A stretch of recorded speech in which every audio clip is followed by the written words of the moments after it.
pilot of The Last of Us is a story of time and mushrooms. Throughout the first episode, the show takes viewers on 3 different time hops. We started in 1968, an opening I went into in the previous segment. The show only visits 1968 briefly, and the characters are not in the game franchise. And as I said earlier, it would be shocking to see them show up again anyway. As the opening credit scene takes us on an excellent mushroom trip, we digest the dialogue-heavy scene setter. Alright, now we're in 2003, and we get to the start of the video game. It's time to meet the Millers and enjoy Nico Parker's performance as Sarah, because anyone who knows the game knows that her time will be brief with us. So this portion of the pilot lets viewers know this show will be a faithful adaptation, which is huge for fans of the game. The scenes and many of the settings are straight from the IP here. Now, Pedro Pascal is Joel. We got to talk about him. Excellent casting. He nails the overworked single dad who loves his daughter more than anything. Mando and the Viper fans will need a minute to adjust to his Texas drawl in this episode. His accent tempers down when the show jumps forward 20 years.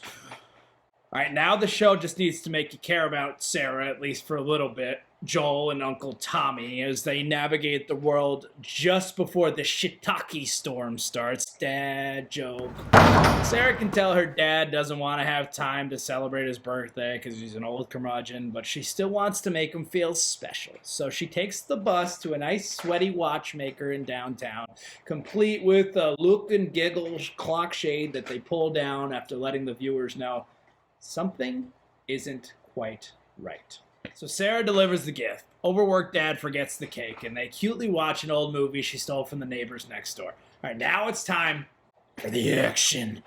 Joel goes to pick up Tommy from the slammer. Sarah wakes up to all hell breaking loose. At this point, we care about the characters, and we know that that zombie outbreak scene is about to happen. The pacing is excellent. The introduction of the outbreak, it captures the nervous panic that sets in when helicopters start showing up, the world goes dark, the neighbors are pulling their blinds down. Old Mrs. Adler, she's the first victim of the cordyceps fungus, which according to the show's creator, could be a real-life problem, and you can go down that wormhole on your own because I don't have time for it. We also learn what kind of zombies we're going to deal with. So when discussing zombie shows and movies with friends, I like to use the Shaun of the Dead 28 Days Later scale. Shaun of the Dead zombies, they're slow, they're stupid, they're easy to avoid, you can hit them with a cricket bat and they die. These are the zombies I would like to face off against in a zombie apocalypse. 28 Days Later zombies. They will hunt you down at full speed, they will spit blood on you, and they will rage beat you into submission. If those are the zombies we get in real life, kill me immediately because they are fucking terrifying.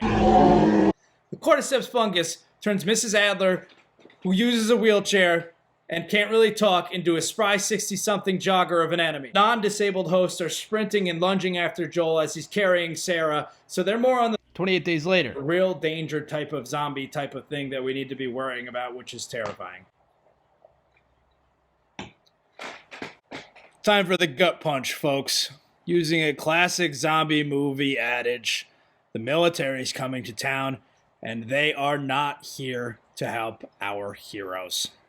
Joel is carrying his injured daughter, Sarah. The government officials get the order. Take him out. No questions asked.